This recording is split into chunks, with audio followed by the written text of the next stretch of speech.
Muy buenos días y muy buenas tardes. Muchas gracias por acompañarnos en esta ocasión, por permitirnos llegar a sus casas para la inauguración de este diplomado en línea, Encuentros y Desencuentros de la Lengua Española y de las Literaturas Hispánicas, organizado por la Cátedra Carlos Fuentes, la Dirección de Literatura y la sede de la UNAM en España. Quiero agradecer enormemente a estas instituciones que lo han hecho posible, agradecer a la UNAM España, particularmente a Diego Celorio, a Alejandra Saavedra, titular de la Cátedra Carlos Fuentes, y a su equipo, a Anel Pérez de la Dirección de Literatura, y por supuesto a Brenda Navarro, la gran escritora mexicana, que es la coordinadora precisamente de este diplomado. Tenemos un programa que es realmente fantástico, con algunos de los mejores académicos y escritores de la lengua española, para discutir justamente sobre este panorama actual de la literatura en lengua española.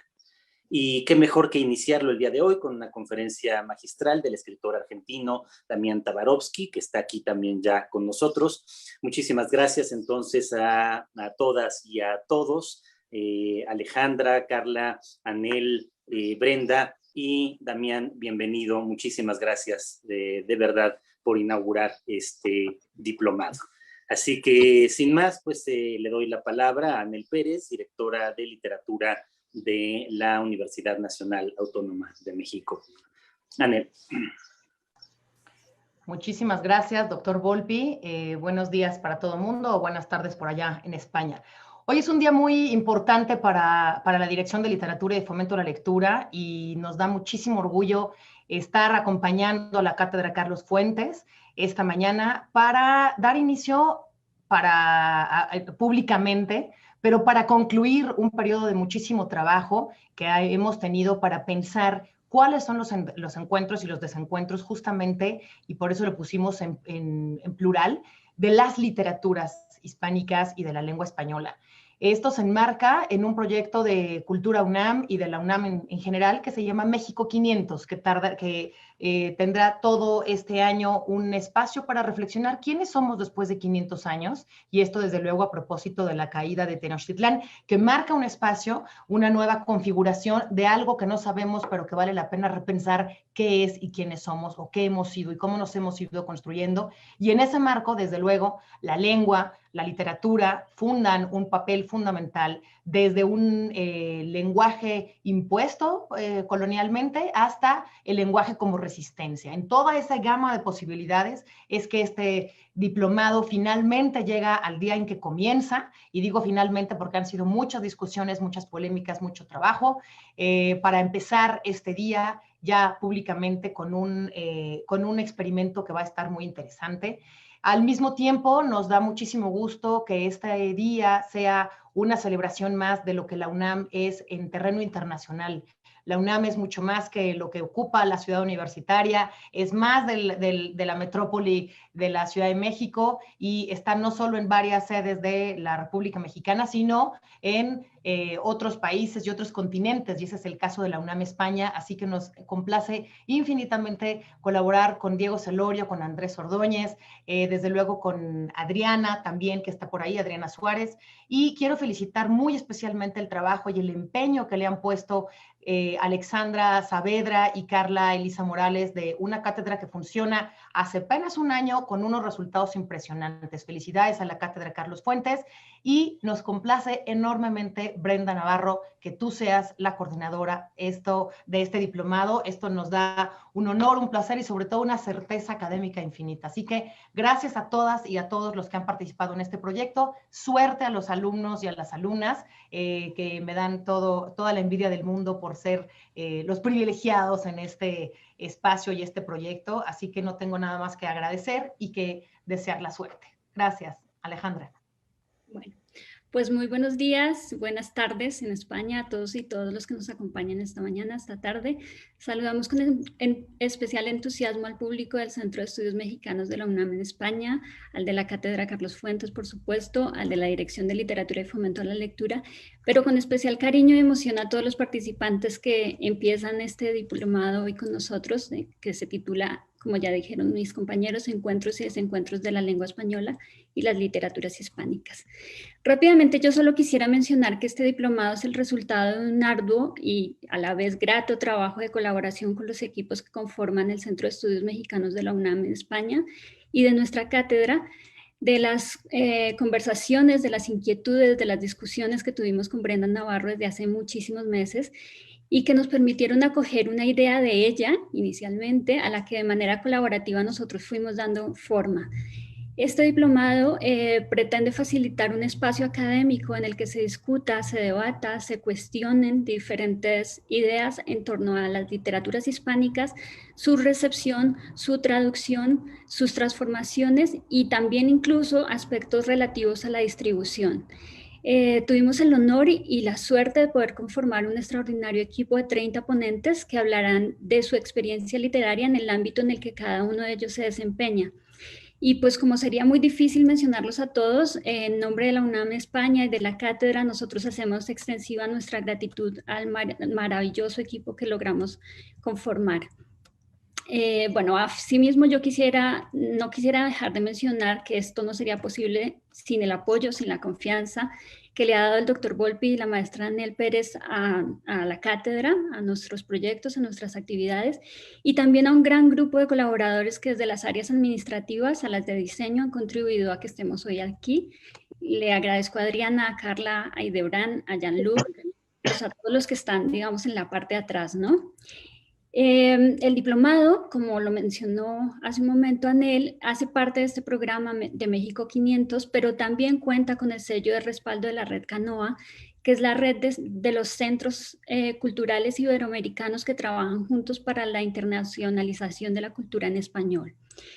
Bueno, finalmente, antes de cederle la palabra a nuestra coordinadora, me permitiré presentarla brevemente, aunque casi que es innecesario hacer esta presentación, pero pues como dije hace un momento, nosotros le debemos el impulso inicial de este proyecto a ella. Brenda Navarro es autora de la novela Casas Vacías, editada por Sexto Piso, traducida al italiano, holandés, portugués, griego y turco. Ha sido premiada con el English Pen Translation Award del 2019 en el Reino Unido, así como con el premio Tigre Juan del 2020, que se concede a la mejor obra narrativa en español publicada en el último año. Es maestra en estudios de género, mujeres y ciudadanía por la Universidad de Barcelona, especialista en economía de género y licenciada en sociología de la Universidad Nacional Autónoma de México.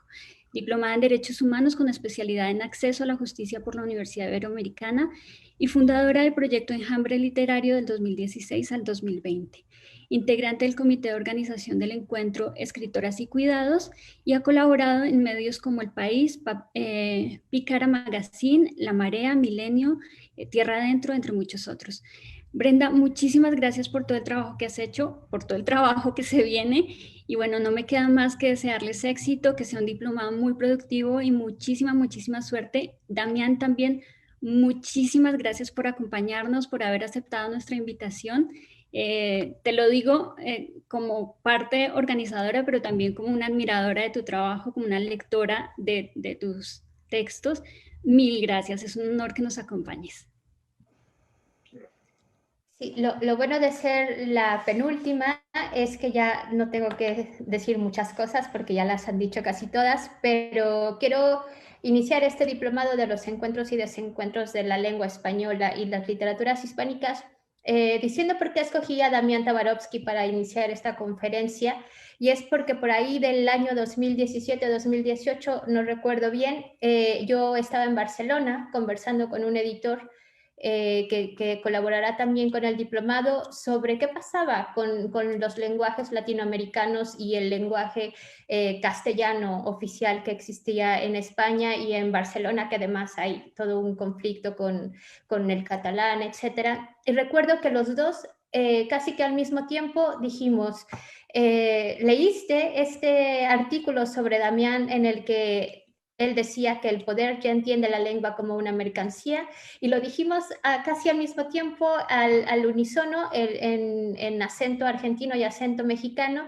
y de ahí se me quedó la semilla de que teníamos que hacer algo, que yo tenía que contactar a Damián, que yo tenía que escucharlo de forma personal, que tenía que hacer que mucha gente latinoamericana lo escuchara, pero especialmente que mucha gente aquí en España lo escuchara, porque su voz sigue siendo muy actual.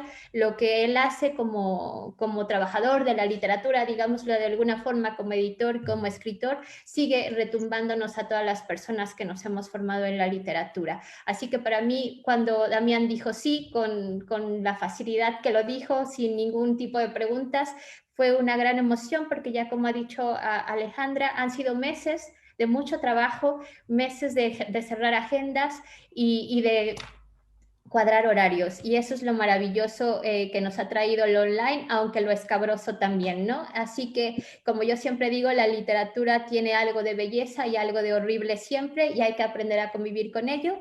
Así que gracias, Damián, gracias por todo lo que estamos conversando a través de tus letras, y gracias por lo que seguramente conversaremos a partir de hoy dentro del diplomado. Hago una breve presentación de Damián, y ahora sí, por favor, le dejamos la palabra, que estoy muy ansiosa de escucharlo, y cuento un poco a todas las personas que no lo conocen, un poquito de su historia. Y digo muy poquito, ¿vale? Damián Tabarovsky nació en Buenos Aires en 1967, es novelista, traductor y ensayista. Entre sus obras se encuentran el ensayo Literatura de Izquierda, El amor bueno, Escritos de un insomne, Una belleza vulgar, entre otras. Es el director editorial de Mar Dulce en Buenos Aires, Argentina, y un referente para la literatura latinoamericana. Hoy nos hace el honor de inaugurar el diplomado con una conferencia llamada Lo que une, lo que separa, lo que reúne. También muchas gracias, el micrófono es tuyo. Bueno, muchísimas gracias. En este momento vienen los agradecimientos de rigor, pero en este caso no es de rigor. Así que primero quiero hacer un agradecimiento a vos, Brenda. Bueno, por lo menos veo que me elegiste por... nunca hablamos por qué me elegiste. Digo, mirá, me elegías porque un día no pagué un café y te debo plata o algo. Por lo menos las razones las comparto. Y muchas gracias a toda la gente de la UNAM. Y si no, como decías vos, nunca inmediatamente dije que sí. Es por algo que se mencionó hace un momento sobre la importancia de la UNAM en toda América Latina. La UNAM es para nosotros, que tenemos en Buenos Aires una universidad relativamente similar a la Universidad de Buenos Aires, la UBA, una universidad masiva, democrática, popular y de alta calidad. Son formatos que están en crisis, o que por lo menos están en discusión en muchos lugares del mundo, y yo que provengo de allí, siempre voy a estar. Entonces, al contrario, para mí es un honor estar aquí, y luego cuando vi los contenidos de la diplomatura, mucho más cercano me sentí. Así que bueno, ahora, para entrar ya en el tema, voy a estar un poco, mirando aquí, que no tengo las notas, también un poco, no tengo la cámara, sobre estos dos temas que están dando vuelta, porque se menciona la lengua y se menciona a la literatura. Sobre la literatura es bastante más fácil, o tal vez no es tan fácil, pero es un objeto más fácil, o que se puede definir con ciertas normas y tradiciones, que es la literatura. Hay muchas discusiones, pero uno puede decir, esto es la literatura. Sobre la lengua es bastante más complicado decir algo, y justamente por eso quizás es lo que voy a intentar hacer yo hoy, hablar un poco menos de literatura, que en realidad es lo que a mí me interesa, y ojalá haya una segunda oportunidad, y mucho más de literatura hispanoamericana, que es el concepto que vamos a discutir un poco, y preguntar algunas cuestiones sobre la lengua, y recordaba una vieja frase de un filósofo francés, Jean-François Lyotard, que decía: pensar la totalidad ya es totalitario. O sea que no voy a intentar correr ese riesgo de intentar hacer una definición total de la lengua desde todos los puntos de vista, sino a la inversa, por sus intersticios, sus zonas, sus pliegues, como para intentar trazar un mapa un poco estallado tal vez, ojalá en realidad, fragmentario, pero que pueda permitir abrir discusiones, teniendo en cuenta que además pienso esta conversación de hoy, porque además lo pienso como una conversación, dejo de ser una conferencia magistral, esta conversación que se va a continuar durante todo el resto del año con los demás participantes y con los alumnos. Entonces recordaba esa frase de Lyotard, que está en un libro que en francés se llama D'entrée d'union, que en realidad es fácil, a la vez difícil traducir el título, porque el título lo que quiere decir es sobre un guión. Es un libro que está inédito en castellano, pero si mañana en la editorial en la que yo trabajo traduciésemos D'entrée d'union con el título sobre un guión, es bastante probable que la mayoría de las personas piensen que están hablando de un guión de cine o de un guión de televisión. Pero no. Lo que está diciendo Lyotard es el guión que separa, que va entre la expresión en francés judeo-cristiano. El castellano a veces se usa con guión, muchas veces sin guión. Él intenta pensar qué es ese guión que está entre las dos palabras, entre judeo y cristiano, el guión como signo lingüístico. Un guión es lo que une, judeo-cristiano, y a la vez lo que separa. Une y separa. Es decir, que de alguna manera el guión funciona precisamente como esta expresión que acabo de decir, como es decir. Cuando pensamos, usamos la expresión es decir. ¿Qué significa es decir? Por ejemplo, una cosa es decir tal otra, de un lado y del otro. En realidad, del otro lado, después del es decir, debería significar lo mismo, pero de otro modo. Estoy explicando, estoy dando vueltas sobre lo mismo, estoy diciendo lo mismo con otras palabras, estoy expandiendo el sentido y por lo tanto, como dirían los lingüistas, ampliando el dominio nocional. Cuando digo tal cosa, es decir, tal otra, esa tal otra vale como tal cosa, pero lo amplía, lo expande el sentido. Es como si dijésemos, por ejemplo, la lengua castellana, es decir, tal otra cosa, y así en un proceso de reformulación permanente. En esos términos estoy pensando un poco en la conversación de hoy, que trae a la digresión como método. Ya se habrán dado cuenta que me entrego con pasión a la digresión, porque además la digresión, como figura retórica y literaria, es profundamente antijerárquica. La digresión en la lengua y en la conversación implica que todo tiene que ver con todo, que un tema puede lindar con el otro, que no hay arriba ni abajo, que es profundamente anarquista. Ahora, volviendo al tema del guión, entonces, lo que une y lo que separa al mismo tiempo. ¿Se puede pensar en esos términos lo hispanoamericano? Las literaturas hispánicas, como si Hispanoamérica, imaginemos como que si Hispanoamérica se escribiese con un guión entre hispano y América. El guión que une y separa. Ahora, la expresión literatura hispanoamericana, que en su definición abarca o abarcaría a toda la lengua castellana, sin embargo se utiliza básicamente solo en España. Alguna vez la escuché en México, un país al que fui muchas veces, pero no aparece tanto. No se usa en Argentina, quizás en México se usa un poquito más que en Argentina, pero podría decir que en lo que se llama el Cono Sur, en Argentina, en Chile y en Uruguay, prácticamente no se usa la expresión literatura hispanoamericana. No lo sé en Perú y en Colombia, habría que averiguar. Pero básicamente uno puede decir que la expresión literatura hispanoamericana se usa en España. Por lo tanto, en América Latina, que es una categoría que también incluye toda una serie de discusiones, no va de suyo la existencia de lo latinoamericano como una sola entidad. En realidad, Latinoamérica es un concepto tan problemático como Hispanoamérica. Por lo tanto, digo, en Latinoamérica, dejando constancia de estos problemas que el propio término latinoamericano acarrea, en Latinoamérica no se usa en general la expresión Hispanoamérica o letras hispánicas.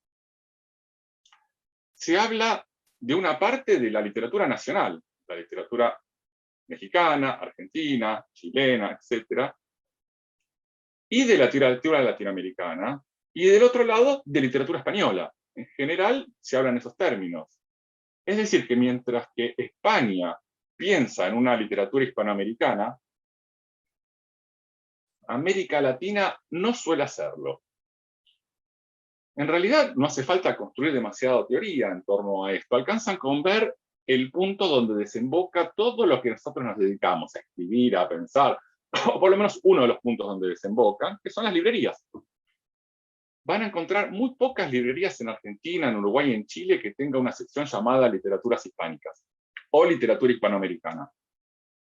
En México, en las librerías de viejos de la calle Donceles, que por lejos son las mejores de Latinoamérica, o que están en crisis, me contaron un poco últimamente, pero que es el paraíso para cualquier viajante al DF, librerías que son solo comparables a las de San Pablo, tema que no abarcaremos porque obviamente Brasil no integra Hispanoamérica. En esas librerías que conozco más o menos bien, hay una sección en general, hay una sección llamada Literatura Mexicana, donde venden los libros de autores mexicanos, y otra llamada Literatura en Español, que incluye al resto de América Latina y España. En Argentina es común encontrar librerías con una sección llamada Literatura Argentina y otra llamada Literatura Latinoamericana, como si Argentina no formara parte de América Latina. Ese es un ejemplo menor y pequeño, vemos, como un indicio del problema de Argentina y en particular de Buenos Aires para pensarse como parte de América Latina. Aunque también ese es otro tema. Como verán, estoy abriendo muchos temas y formulando preguntas que no estoy en condiciones de responder, que tienen que ver con la dirección que hablaba hace un rato, y que me imagino que estas cuestiones reaparecerán a lo largo del año en otros encuentros como este. Ahora, hay aquí en el uso de lo hispanoamericano entonces una primera diferencia. Porque el guión, y aquí avanzo un poquito sobre la idea de Lyotard, avanzo a mi nombre, ya no todo lo bueno que había dicho antes, si hay algo, es gracias a Lyotard, y todo lo malo que sigue es por culpa mía, porque un guión entonces, o el guión, también no es solo lo que une y lo que desune, sino sobre todo lo que introduce una diferencia, un contraste, un relieve, un resto. El guión de imaginario entre lo hispanoamericano introduce esa diferencia que se ve en las librerías, pero que implican detrás todo un mapa, una posición política, económica, cultural, ideológica y literaria también, entre el decir literatura hispanoamericana, el decir literatura argentina, literatura latinoamericana, que a mí me causa gracia, el decir literatura mexicana y literatura en español, todas las demás. Eso llama a una serie de preguntas. ¿Qué posición ocupa España, o el campo intelectual español, o el campo editorial español, o la lengua corriente que se usa en España cuando piensa en términos España, cuando piensa en términos de Hispanoamérica? ¿Y qué posición ocupa Latinoamérica, o la parte de Latinoamérica en donde se habla castellano, para volver a dejar afuera Brasil?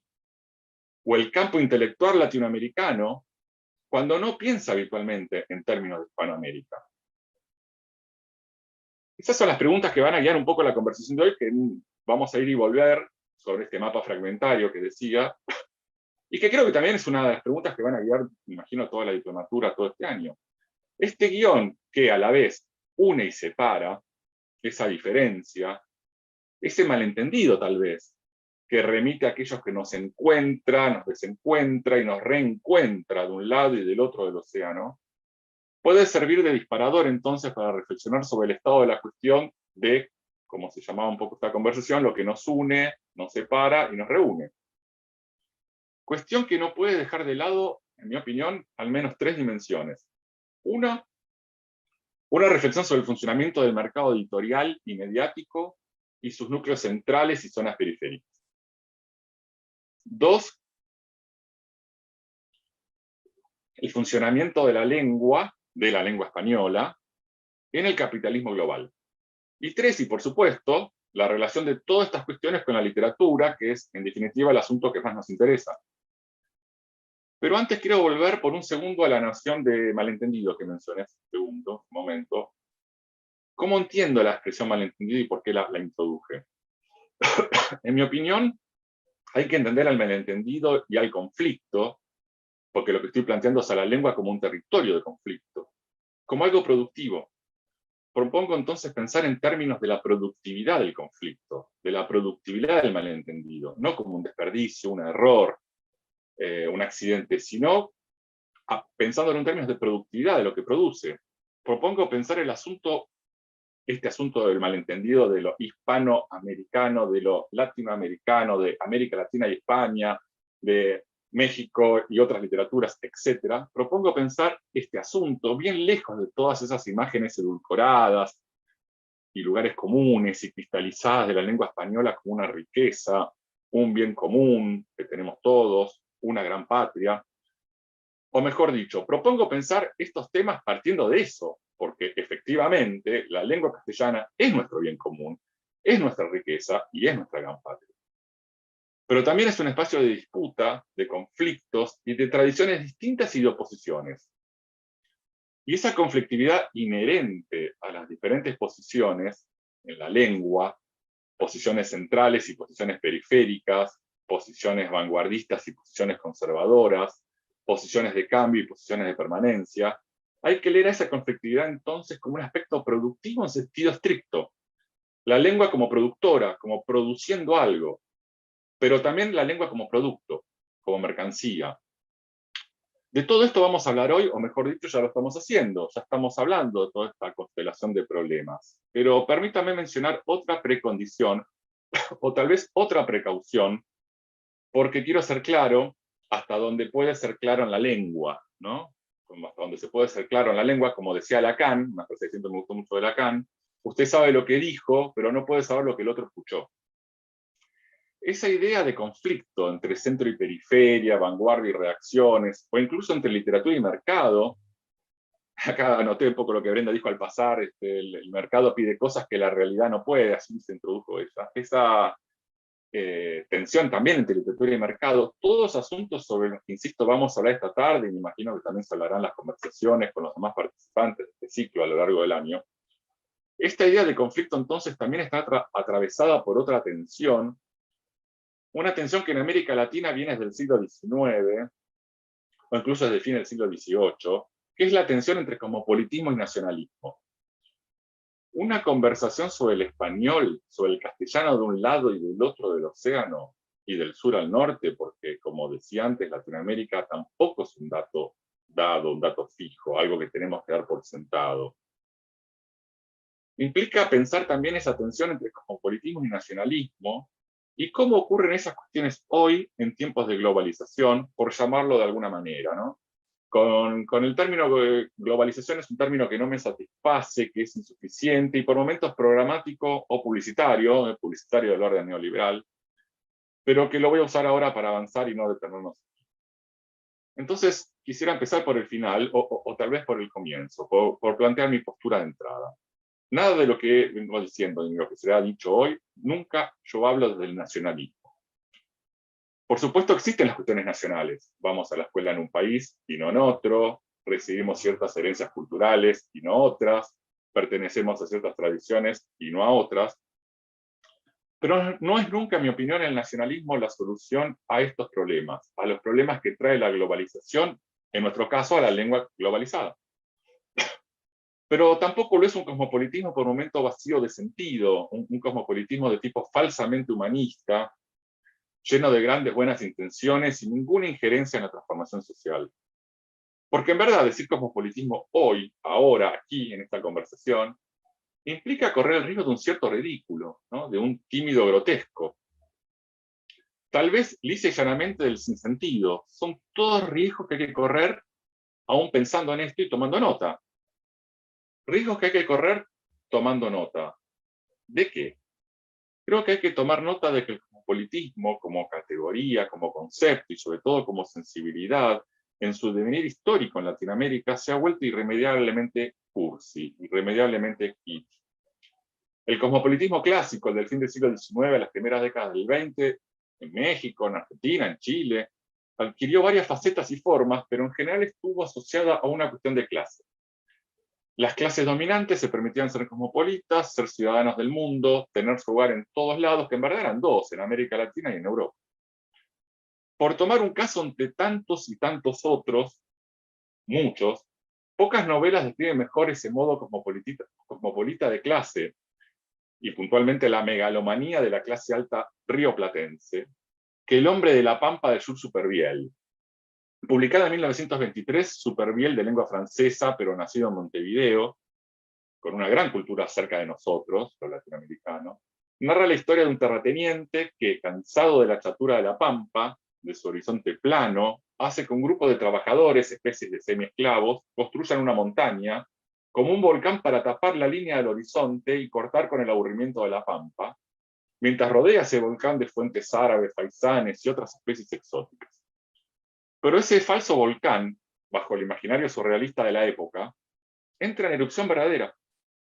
Y el estanciero, necesitado de mostrarle al mundo su maravilla, decide viajar a París, capital del mundo para él, para exhibirlo ante el grupo social al que quiere integrarse. Decide entonces llevar una réplica miniatura, en barco, de Montevideo a París. Y obviamente todo le sale mal. El pequeño volcán se derrite, sus anfitriones se burlan de él, inmediatamente se siente rechazado. Viaja de papelón en papelón y de fracaso en fracaso, pero siempre reproduciendo sin ironía lo que en la lectura sí genera un efecto irónico.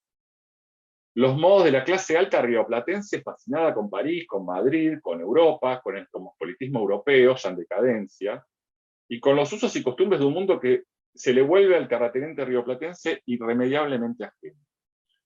En Latinoamérica, ese cosmopolitismo de clase, sobre el que en Chile ironizó Joaquín Esbarbello, con el que en Perú discutió Juan José Carlos Mariátegui, con el que es leído en atención en México por los poetas que integraron el grupo de los contemporáneos, que al pasar son mis favoritos, etc.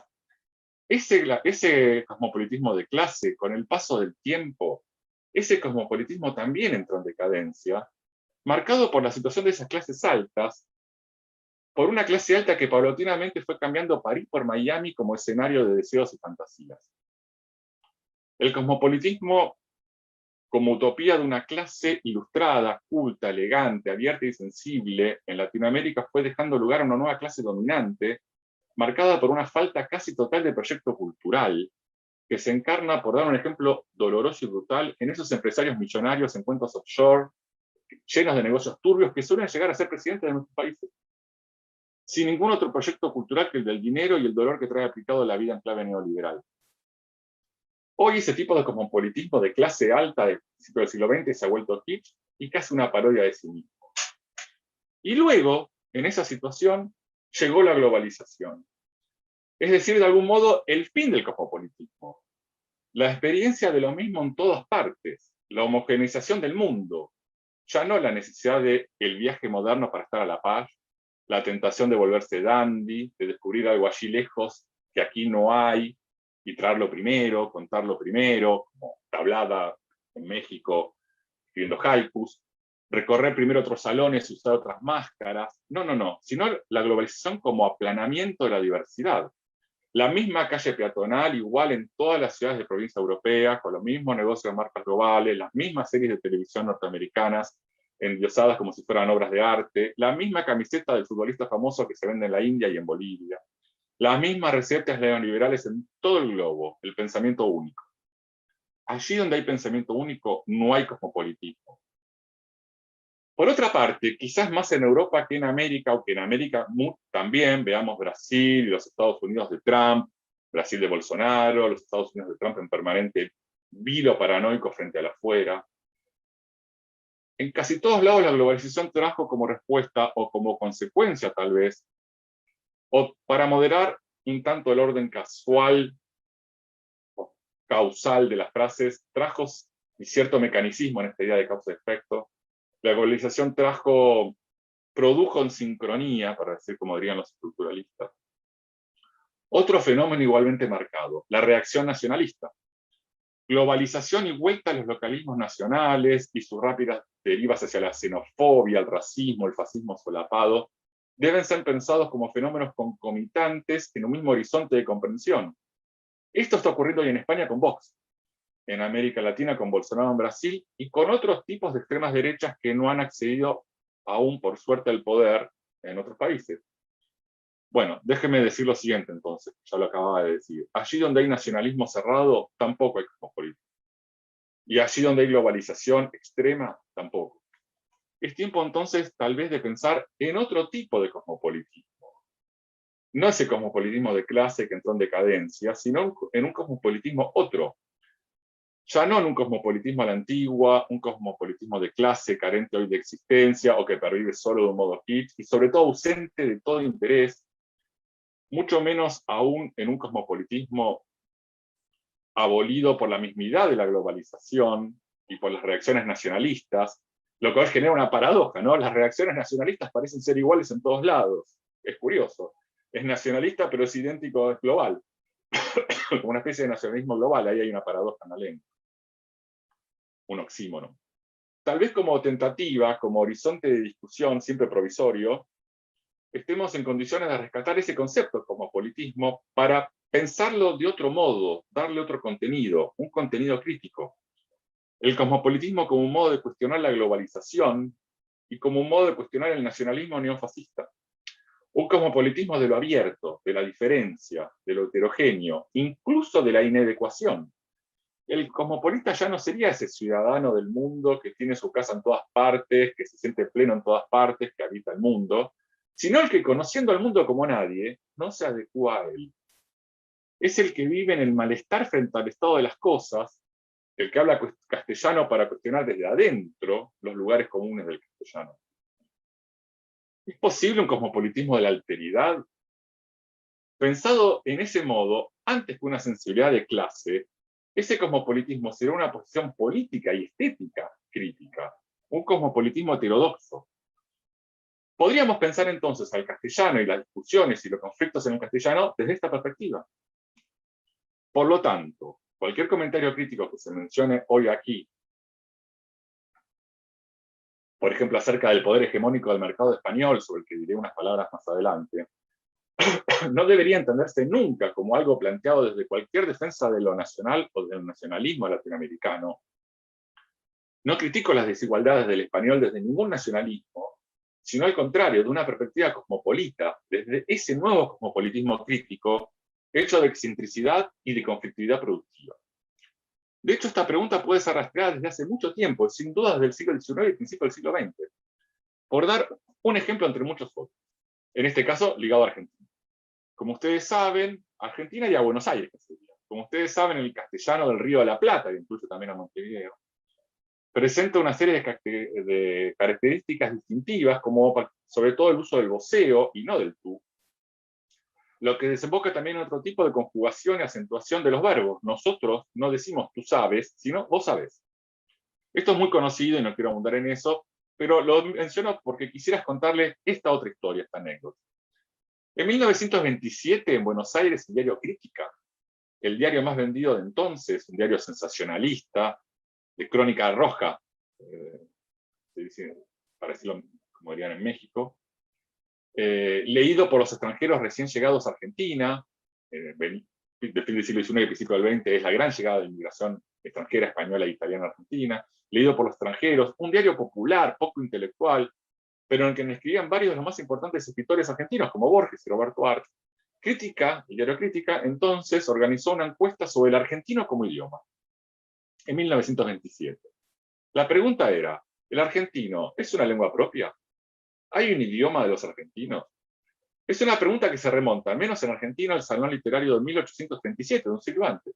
En ese salón aparecen por primera vez, o quizás no por primera vez, pero sí por primera vez de un modo tan visible, varias cuestiones que van a recorrer la historia argentina y de muchos países de América Latina. Por un lado, de la idea de generación joven, de la juventud ligada a la novedad, cultural, política y literaria, de tradición romántica, 1837. En segundo lugar, la noción de que la juventud y por lo tanto la cultura está ligada a una lengua de sensibilidad romántica y finalmente que esa lengua debe ser objeto de debate. Es decir, la pregunta que se formulaba en el Salón de 1837 y luego la retoma el diario Crítica casi un siglo después es, ¿qué es lo que vuelve a Argentina a la literatura argentina? Es conocida la frase de Esteban Echeverría en pleno siglo XIX, busco una razón argentina y no la encuentro. Esa pregunta, esa búsqueda, vuelve y vuelve una y otra vez, y vuelve entonces también en la encuesta de Crítica, casi un siglo después de la generación esta del 37. Convocado a reflexionar a partir de la pregunta, ¿llegaremos a tener un idioma propio? En realidad el diario ya editorializa, ya toma postura con esa interrogación. El verbo desplazado al futuro, ¿llegaremos?, indica que aún no hemos llegado. ¿Es esa una debilidad de origen? Por supuesto que no. Entonces, ¿por qué no pensar estas discusiones desde otro lugar, desde el de la rareza, la diferencia, la excentricidad, un cosmopolitismo de la excentricidad del voz, del voceo, como rastro subterráneo, obturado, muchas veces prohibido? En 1939 el Consejo Nacional de Educación argentino prohibió el uso del voceo y demás formas bárbaras en las escuelas primarias, que reaparece en realidad como la punta de un iceberg, como lo reprimido de la norma, de la ley, del diccionario de la RAE. Reaparece como un apéndice de algo mucho más profundo y extraño y oscuro, el devenir raro de lo más interesante, en este caso de la literatura argentina, su carácter periférico, menor, desviado, y tal vez por eso radical y heterodoxo. Esas trazas, esas huellas, se pueden encontrar en muchos otros lugares de América Latina. Lo más interesante de la literatura desviándose de la norma, saliéndose del diccionario de la RAE, en un lugar oscuro, extraño y profundo, desviado y por eso radical y heterodoxo. En esa perspectiva heterodoxa, es esa perspectiva heterodoxa la que me interesa, la que defiendo, no solo en Argentina, sino también en el resto de América Latina y por supuesto también en España, donde se la encuentra. Sigamos por Argentina, pero vale para todos. El famoso texto de Borges, del escritor argentino y la tradición, que fue pronunciado en una conferencia que nunca quedó bien claro en cuándo la dijo, pero que se publicó finalmente como artículo en 1955. Se calcula que la conferencia fue de fines de los 30. Es una conferencia en contra del nacionalismo, a favor del cosmopolitismo. Y particularmente está Borges absolutamente harto de la literatura argentina que pone gauchos. De toda la literatura nacionalista pone el gaucho argentino. Y Borges dice, hace un chiste que dice, en el Corán, que es el gran texto árabe, no hay camellos. No se menciona nunca un camello. Después un historiador, un filólogo demostró que sí, que en el Corán había algún otro camello, pero no importa, el chiste de Borges sigue siendo válido. En el Corán no hay camellos porque es tan obvio que es un texto árabe que no hace falta poner camellos. Entonces, ¿para qué la literatura argentina tiene que recorrer esos caminos centrales nacionales y poner el gaucho? Y Borges, que es lo que a mí me interesa de este texto, compara a la literatura argentina y a otras literaturas latinoamericanas con Irlanda, o mejor dicho, con la posición de la literatura irlandesa frente a la inglesa. Es decir, compartiendo la misma lengua, pero en un lugar periférico, menor, lateral.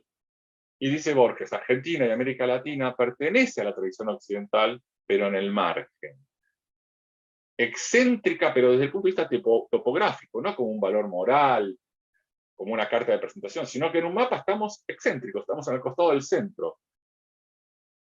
Excéntrica desde el punto de vista topográfico, y agregaría yo también desde el punto de vista estético.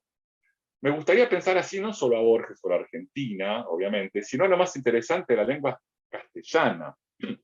Un castellano raro, anómalo, heterodoxo. Es decir, un uso del castellano en España, en cada país de América Latina, que desafíe las convenciones, los lugares comunes, la centralidad del mercado, del habla de los medios, del habla de la medicina, de la política convencional. Porque el habla del deporte, el habla de la medicina, el habla de la política convencional, es un habla binaria, un habla de sanos y enfermos, de ganadores y perdedores. Creo que el trabajo de un escritor, pero también el de un crítico, e incluso el de un editor, reside en devolverle al castellano su carácter vacilante, su carácter no binario, dubitativo, heterodoxo, su carácter excéntrico. Extraer productividad entonces de ese conflicto, de ese guión que nos une, nos separa y a la vez introduce una diferencia. Pero volvamos a 1927 para conocer el final de la anécdota, ¿no? Para ver cómo termina esta historia, si tuvo un final feliz o no, a la encuesta del diario Crítica. El diario Crítica, el diario leído por los inmigrantes, por los tanos, como le dicen en Argentina a los inmigrantes italianos, por los gallegos, que es como una sinécdoque del inmigrante español. El que titula muchas veces en lunfardo, el diario Crítica, en argot de Buenos Aires. Ese diario plebeyo y popular y sensacionalista piensa ahora sobre la fundación de una lengua propia. Se pregunta por si hay un lenguaje de los argentinos. Crítica llama entonces a responder a Borges y a muchos otros escritores argentinos. La mayoría condena el lunfardo y recelan del nacionalismo. Sin embargo, hay como un tufillo conservador también en las respuestas, en relación sobre todo al hispánico, a España. Entendida es todavía España como la metrópoli. Está demasiado presente, y si bien Borges todavía sospecha de lo español, en 1927 el campo literario argentino y latinoamericano, que ya generó la vanguardia en Argentina, toma acá a Brasil también, el modernismo brasilero, que ya generó en México lo que va justamente de Tablada a Agustín, o a los contemporáneos, y que luego va a pasar a Agustín Yáñez, como final del cierre de la novela revolucionaria y luego el grupo del taller. Sin embargo, todavía en 1927 el campo literario no está en condiciones de generar del todo esa excentricidad que en Argentina y en el resto de América Latina se hará visible en los 60, ¿no? Esas discusiones riquísimas parecen haber quedado abolidas o suspendidas en la época de la globalización. Por eso también es tan interesante el perfil de esta diplomatura, los presupuestos que están detrás de ella.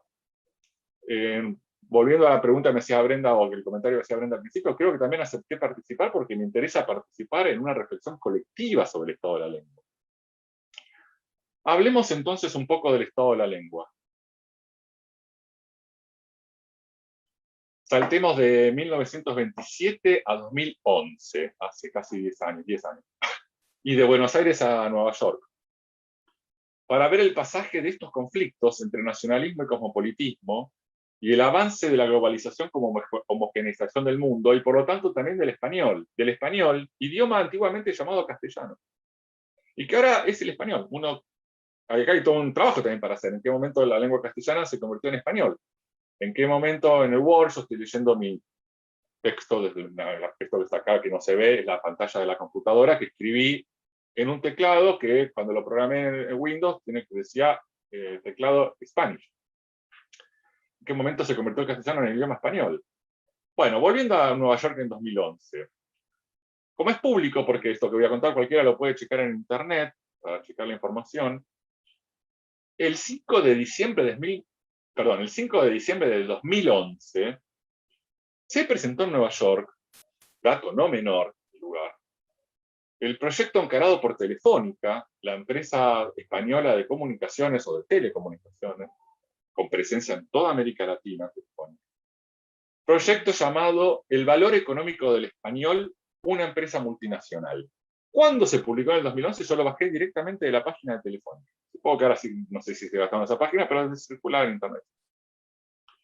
Se trata de un punto de llegada a un largo proyecto que incluyó investigaciones, publicaciones y discusiones sobre el tema. El tema, lo repito, el valor económico del español, una empresa multinacional. Pero, en realidad, ¿de qué tema estamos hablando? O mejor dicho, ¿qué significa pensar el valor económico de la lengua, de una lengua? O todavía antes, ¿quiénes piensan en el valor económico del idioma? La primera respuesta es evidente, lo piensa una empresa multinacional con sede societaria en España, dedicada a comprar y vender idiomas. En nuestra época, la lengua se ha vuelto una mercancía, en tanto opera en el mercado, como mercancía, que circula por líneas telefónicas, fibras ópticas, teléfonos celulares, satélites, pantallas de todo tipo, nodos, tablets, mensajes de texto, WhatsApp, redes sociales, una mercancía capaz de ser depositada, archivada, en discos duros, elementos móviles, procesadores digitales, y claro está también, archivada en soporte de papel, en libros, revistas, actas judiciales, certificados de defunción. Según el informe de Telefónica de 2011, en España, el idioma español generaba en ese momento el 16% del valor económico del PBI. La lengua se ha convertido en unos recursos económicos claves, como el petróleo,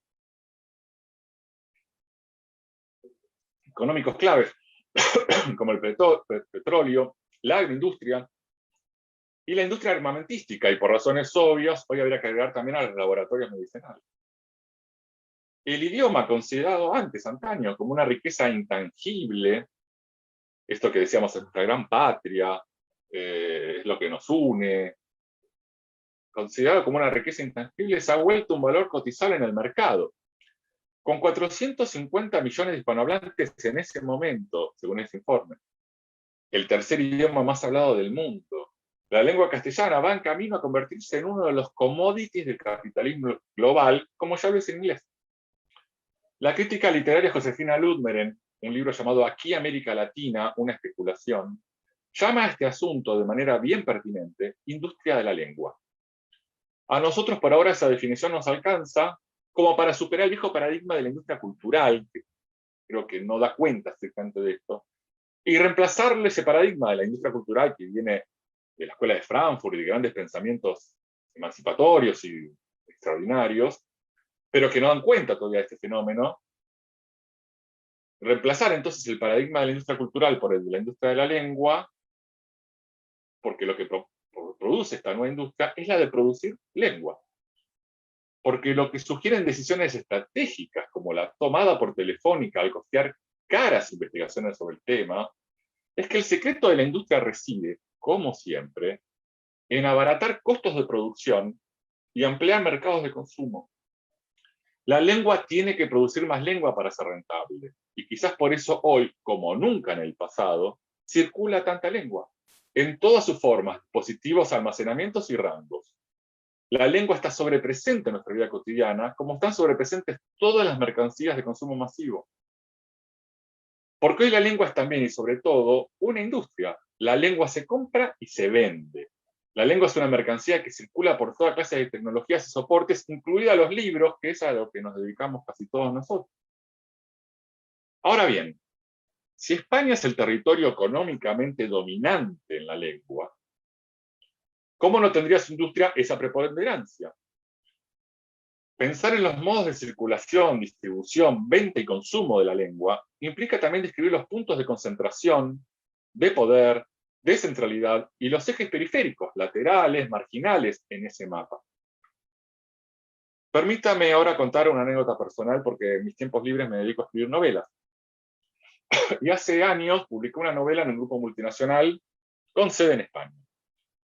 En uno de sus primeros párrafos yo escribí, se lee, se mudó a un departamento con vista a Plaza Italia, que es un lugar muy céntrico de Buenos Aires. Cuando recibí la galera de las correcciones, sugerían reemplazarlas por se mudó a un piso con vistas a Plaza de Italia. Pero en Argentina nadie habla así. Decimos departamento, no piso. Decimos con vista, no con vistas. Y la plaza se llama Plaza Italia y no Plaza de Italia. Entre decepcionado, ofendido y preocupado, llamé al editor, que es un hombre sabio y erudito, que me dijo que no me inquietara, que me enviarían una nueva galera con las correcciones razonables, y así fue. Y terminé finalmente publicando 3 novelas con él en ese gran grupo. Pero siempre permaneció en mí el recuerdo de lo sucedido.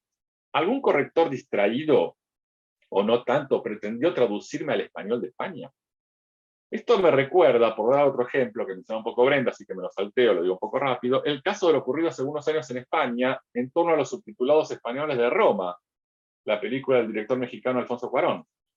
Hablada, por supuesto, en el español de España, hablada, por supuesto, en el español de México. En los cines en España, la película se proyectó con subtítulos en español peninsular. Pero no solo se subtituló la sintaxis o la gramática al español, de México al español de España, lo que ya era absurdo, sino que se subtitularon hasta las marcas comerciales, llegó al punto del ridículo. En una escena, uno de los niños pide un gansito, que es un pastelito, ustedes lo deben conocer mucho mejor que yo, que es un pastelito de chocolate en México. Y un gansito, ¿no? Y en España se lo rotuló como ganchito, que es como en España se conoce un snack salado con sabor a queso y el color anaranjado, que no tiene ninguna relación, en fin. Ahora, más allá de que esto puede causarnos gracias, y que hay que agregar también que lo que pasó con Roma generó fuertes debates en España, y recuerdo una posición muy crítica a los subtitulados del diario, los subtitulados del diario El País, o sea, el diario El País tomando una posición muy crítica con que España está subtitulado, y también de muchos intelectuales españoles. Más allá del chiste, digo esto porque no es homogéneo, o sea, que el principal diario español se opusiera a sus subtitulados también significa algo interesante, ¿no? Más allá del chiste, ocurre lo siguiente. La industria cultural española, y en particular la industria editorial española, no solamente la cultural, funciona en relación a la lengua bajo un modo dominante.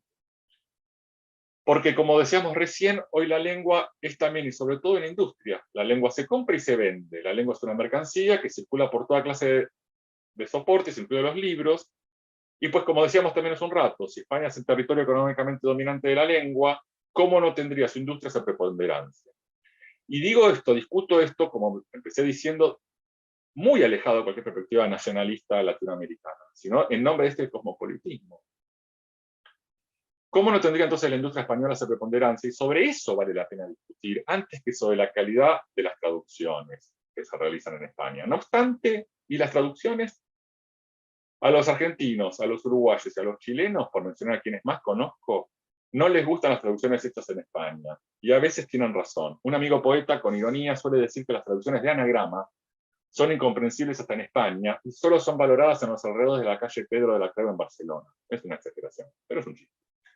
Sin embargo, en todo el continente americano no nos queda otra opción que leer esas traducciones llenas de giros que muchas veces parecen escritos por el enemigo. Pero también me resulta insufrible el lloriqueo argentino y el lloriqueo mexicano, hechos ambos de megalomanía y soberbia. ¿De dónde surge la creencia argentina y la creencia mexicana en la superioridad de sus traducciones? He leído traducciones argentinas que me llenaron de amargura y hasta de vergüenza ajena. Pero también hay en México y en Argentina una larga tradición de traducciones realizadas por grandes escritores y traductores. En 1945, el ensayista y escritor argentino José Bianco traduce para la Editorial Sur de Buenos Aires The Town of the Creu de Henry James, con un título que logra vertir al castellano toda la complejidad del título en inglés, que es una verdadera obra maestra de la traducción, Otra vuelta de tuerca. A la inversa, buena parte de las mejores traducciones españolas, como la propia narrativa española contemporánea, muchas veces no es reconocida en Argentina y en América Latina simplemente por perjuicio anti-español, del que Borges no era ajeno. Alcanza con ver la respuesta de Borges en la encuesta de crítica del 27. Vuelvo entonces a lo de hace un rato. Ninguna crítica a la posición dominante del mercado español en la industria de la lengua debe hacerse, en mi opinión, en defensa de ningún nacionalismo. Por dar otro ejemplo, la traducción de Javier Marías de Autorretrato en un espejo convexo de John Ashbery, en la editorial Visor, me parece la mejor de la que leí de Ashbery, y leí 4 o 5 por lejos. Y guardo como un tesoro personal en mi biblioteca la traducción, la primera edición de la traducción de Juan Bennett de A este lado del paraíso de Fitzgerald, que también es notable. Gran traductor Bennett, que no es reconocido por ser un extraordinario escritor. Esa traducción es notable. Por lo tanto, lo que hay que discutir, más allá si nos gusta una traducción u otra, es de política de la traducción. Contemos cómo funciona una traducción hoy en el habla hispana, en la lengua española. Las grandes corporaciones multinacionales realizan las traducciones en sus casas matrices en España. En general, en la inmensísima mayoría de los casos. Y luego esos libros llegan a América Latina en un evidente proceso de dominación territorial. Y en España también se contratan los derechos de esos libros. Se decide para toda la lengua el criterio sobre qué autor se traduce y cuáles no, eso es clave. Muchas veces yo quisiera tener como una cámara oculta de la fantasía de saber qué autores se rechazan, porque uno puede decir, bueno, tal editorial publicó tal y tal, extraordinaria editorial, o al revés, malísima editorial, pero para saber nos faltaría completar el mapa de saber qué rechazaron. En España se contratan los derechos también, se decide para toda la lengua el criterio sobre qué autor se traduce y cuáles no. Se imponen acuerdos económicos, contractuales, e incluso decisiones estéticas, como esos escritores norteamericanos intrascendentes con los que Penguin Random House inunda el mercado todos los años, vendiéndolos como grandes descubrimientos de la nueva literatura de no sé qué. Porque no se trata solo de una cuestión de gusto, sino de que la traducción toca temas políticos y económicos. La lengua y la traducción implican ante todo un debate político sobre el que sí hay mucho para discutir, más allá si nos gusta la traducción de Javier Marías o otro. Ese modo de circulación también se da y sobre todo con los propios autores de la lengua española, no solamente con las traducciones. Si hoy un argentino o alguien que vive en Buenos Aires, un extranjero, o que vive en Bogotá o en Ciudad de México, si alguien que vive en Ciudad de México quiere conocer un autor argentino, por la razón que sea, porque tiene ganas de ir, porque conoció a un argentino que extrañamente le cayó bien, y es un argentino que no es ni fanfarrón ni soberbio, o un argentino quiere leer a un autor chileno porque tuvo un novio o una novia chilena y quiere profundizar por la razón que sea, que es razonable, es un derecho. Bueno, si en relación a la narrativa contemporánea, si alguien en el Distrito Federal quiere leer un autor argentino, probablemente lo encuentre solamente los autores argentinos publicados en estos grandes grupos multinacionales que hacen este circuito. Es un autor argentino que publica en España y que después ese libro llega a México. O estamos en Chile y queremos leer un autor peruano vamos a leer al autor peruano que publicó en Random House, o en Planeta, o eventualmente en Anagrama, que ya pertenece a un grupo multinacional también, que fue publicado en España, y que luego llega a Chile. Es decir, que para conocer un autor peruano en Argentina, hay que conocer al autor peruano publicado por Random House o Planeta. Para conocer un autor chileno en Colombia, hay que conocer al autor chileno publicado en Random House o Planeta o Anagrama. Es muy difícil, si no, leer otras cosas y encontrar. Esto es parte de un proceso mucho más global que la lengua castellana, que es lo que uno podría decir que es un proceso de concentración editorial como nunca antes en la historia. Eso ya viene ocurriendo hace décadas. Hay un libro que supongo que saldrá en las conversaciones, se mencionará en las conversaciones de este año, de Andrés Schifrin, La edición sin editores, libro clave, casi es una crónica. Schifrin, que es el hijo de su padre Schifrin, judío francés, fundador de la que son la Pléiade, en Gallimard, que se exila a Estados Unidos, su hijo queda viviendo en Estados Unidos y también se convierte en un gran editor de una editorial independiente, de las primeras que es comprada por un gran grupo, y cuenta el proceso de disolución del catálogo y el reemplazo por la edición sin editores, por la figura del gerente de marketing, etc. Y por el inmenso proceso de concentración editorial, que en el caso del castellano, como ya sabemos, implicó la fusión de Random House con Penguin, aliado o perteneciente a la vez al grupo Penguin, que pertenece al grupo Pearson de Inglaterra, y Random House a Bertelsmann de Alemania, que a la vez es socio de Sony en Japón, ese es el mapa, y que va comprando, primero compró Alfaguara, extraordinaria editorial independiente de española de la década del 60 y 70, luego había sido adquirida por Prisa, por el diario El País, y luego vendida a Random House, que a la vez compró Salamandra hace poco, que tiene Harry Potter, y que es un proceso global. Quizás algo que no se menciona mucho, por lo menos en los diarios argentinos, quizás porque no saben, pero que ahora Penguin acaba de comprar en Estados Unidos a Knopf, Adolf Knopf, que es como una de las editoriales más increíblemente hermosas de la historia. O sea, se va comprando todo en una disputa. La excusa sería la disputa con Amazon.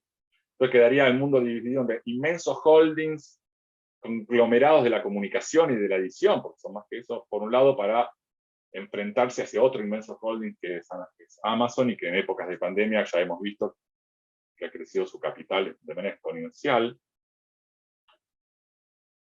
Entonces ese proceso de concentración va mucho más allá que el castellano, pero en el castellano se verifica en esto, que para conocer en general un autor de un país hay que pasar por esos grupos. Ese es lo que la autora que yo mencioné hace un rato, la crítica literaria Josefina Ludmer, llama literaturas posautónomas, es decir, que lo propio de las literaturas autónomas, que se ponían con cierta autonomía nacional, esas editoriales nacionales, incluso grandes editoriales nacionales, que han sido vendidas a estas multinacionales. En ese proceso, ya me estoy acercando al final, en este proceso de concentración y de dominio del mercado español sobre toda la lengua, que toma estas decisiones, qué autores se publican y cuáles no, qué traducciones se hacen y cuáles no, qué autores latinoamericanos son publicados en España y cuáles no, y por qué, y que luego bajan a toda América Latina. En las últimas décadas, uno puede decir tal vez que existió siempre.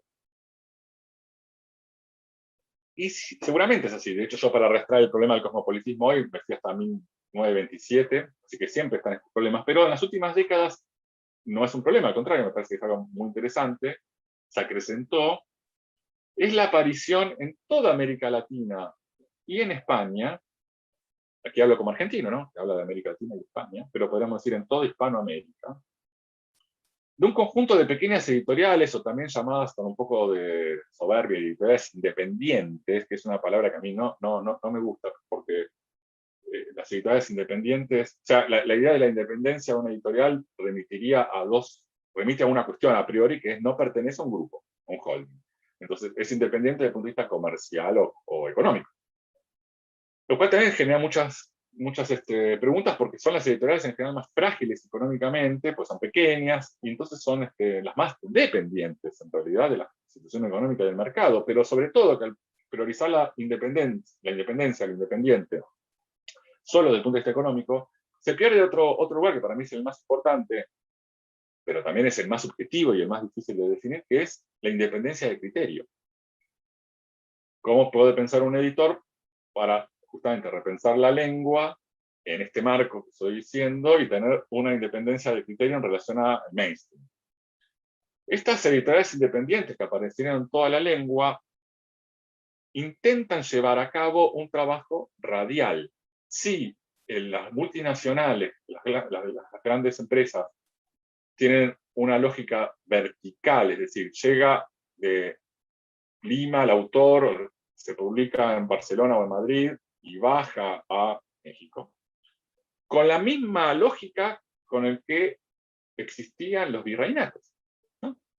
Un poder central en la península, en la metrópoli, y se bajan los poderes verticalmente. Estas editoriales independientes están intentando hacer un trabajo, llamémosle radial, punto a punto.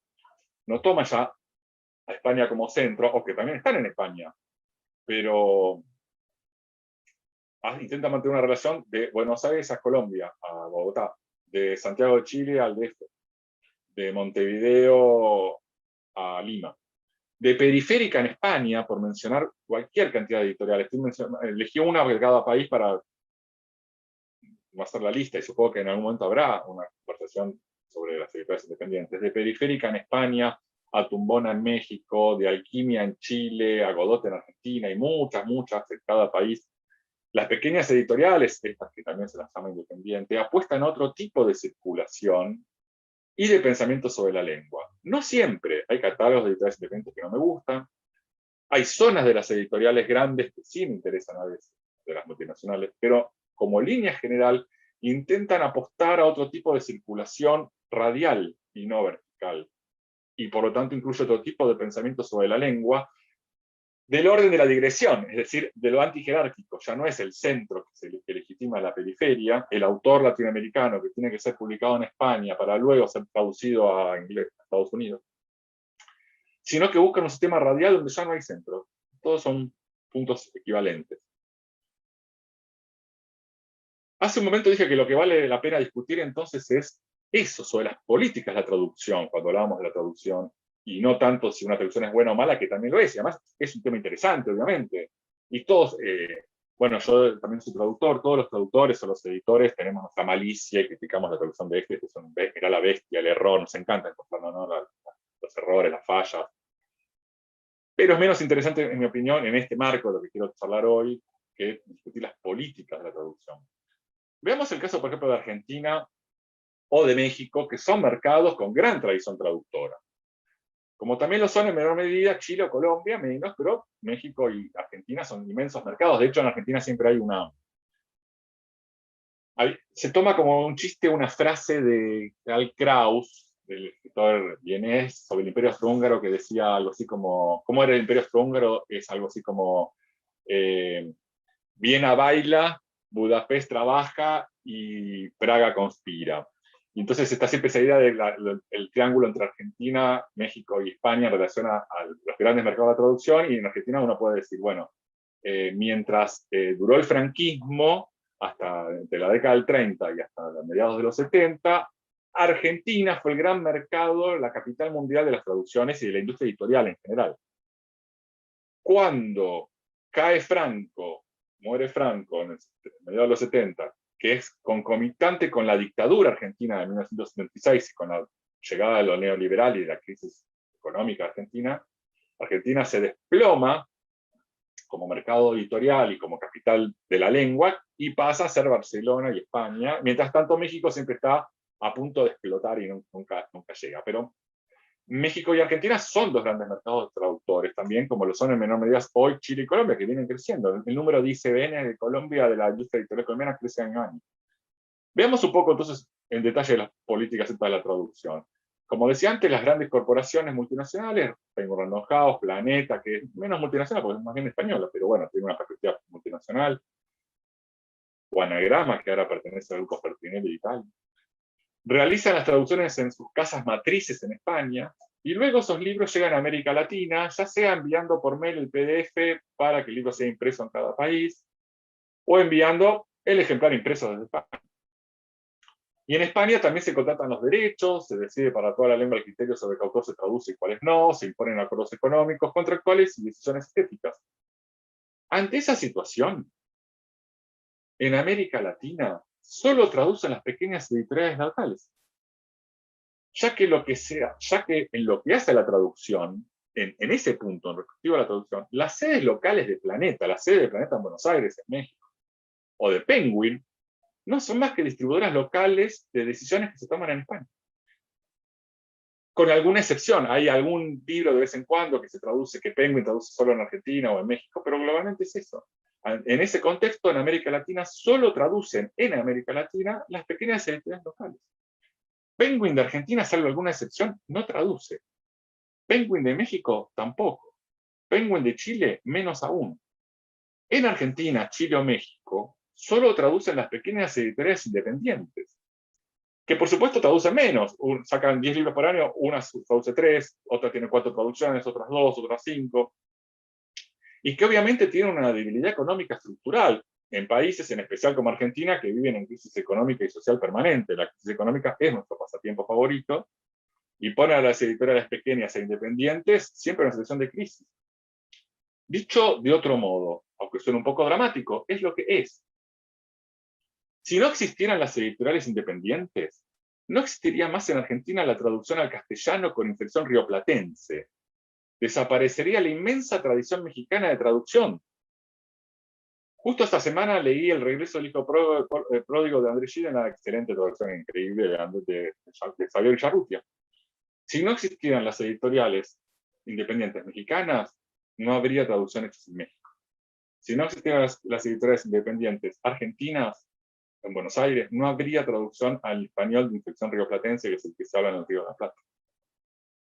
Sin esa extraordinaria tradición, o esas extraordinarias tradiciones que incluye a México, Argentina, en América Latina solo le diríamos las traducciones realizadas en España. En general, esas traducciones de esos grandes grupos, determinadas por decisiones económicas y estéticas de orden corporativo y gerencial, porque esos son los criterios centrales, con alguna excepción, por supuesto, pero esos son los criterios centrales, corporativo y gerencial, en editoriales como en grupos como Planeta y Random House.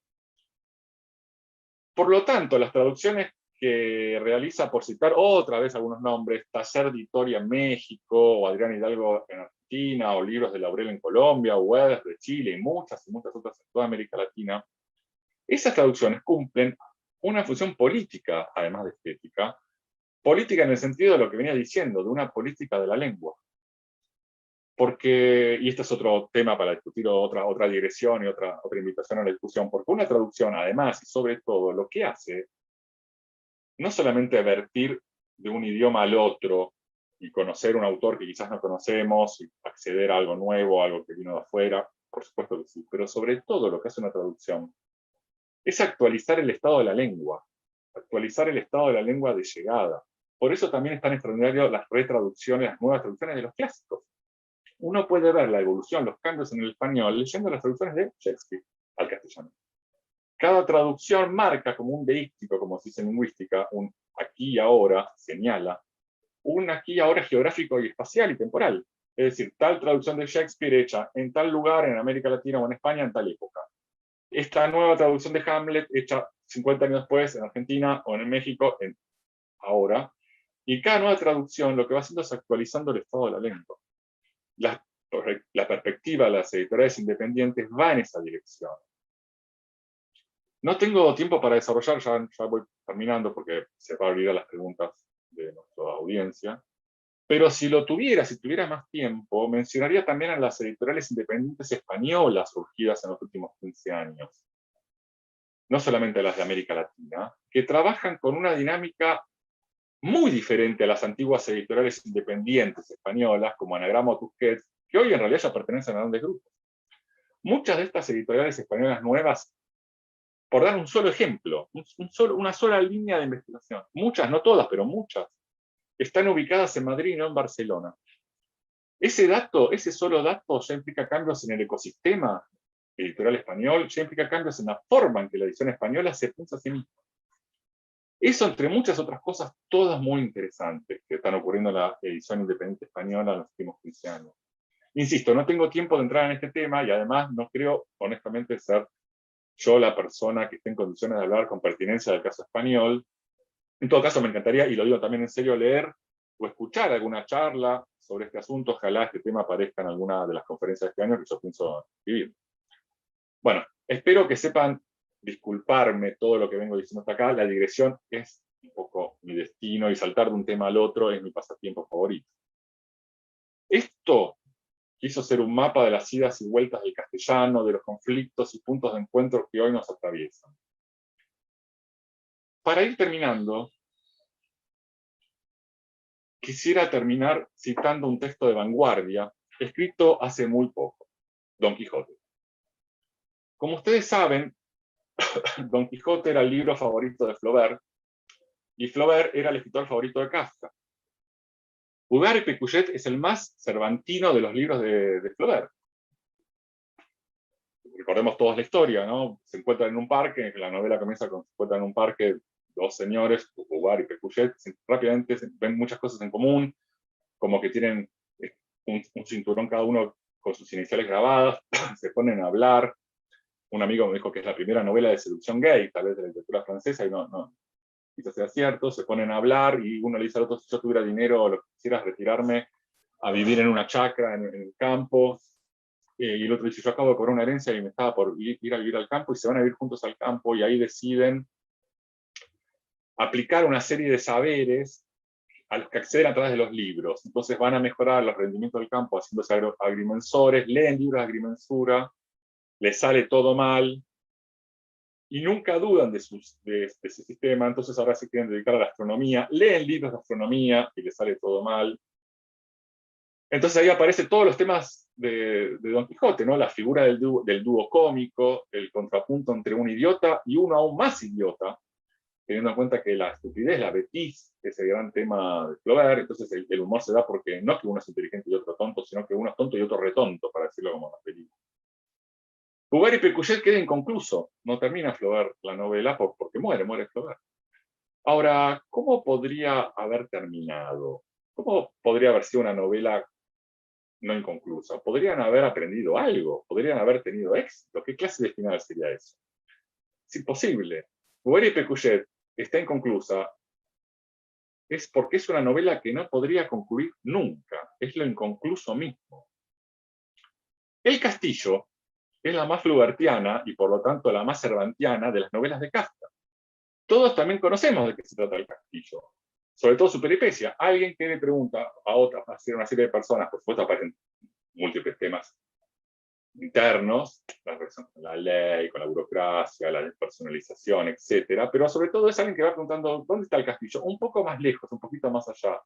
Camina hacia ese lugar más allá y cuando llega, no está el castillo. Vuelve a preguntar: ¿dónde está el castillo? Es un poco más para allá. Y cuando va hacia ese otro lugar, no está ahí. ¿Y dónde está el castillo ahora? Y es un poco más para allá. El Castillo quedó inconclusa de Kafka, también por la muerte del autor. Pero, ¿cómo podría haber terminado? Podría haber tenido un desenlace. Bouvard y Pécuchet podrían haber llegado a adquirir un conocimiento y a volver a tener sabiduría. Perdería todo el sentido del humor. Podrían haber llegado al Castillo y haber accedido.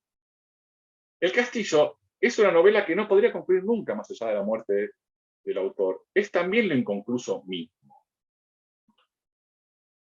Pienso al castellano de Cervantes en adelante, en esta magnífica historia en común que tenemos, también bajo el mandato de lo inconcluso. Y esa inconclusión, ese amor y esos conflictos entre un lado y el otro del océano, esa incompletud, por lo tanto, es, en mi opinión, la fuerza definitiva del castellano. Esa rareza de la lengua, esa lengua rara que tenemos, es nuestro patrimonio. Bueno, muchísimas gracias por la invitación y creo que he concluido.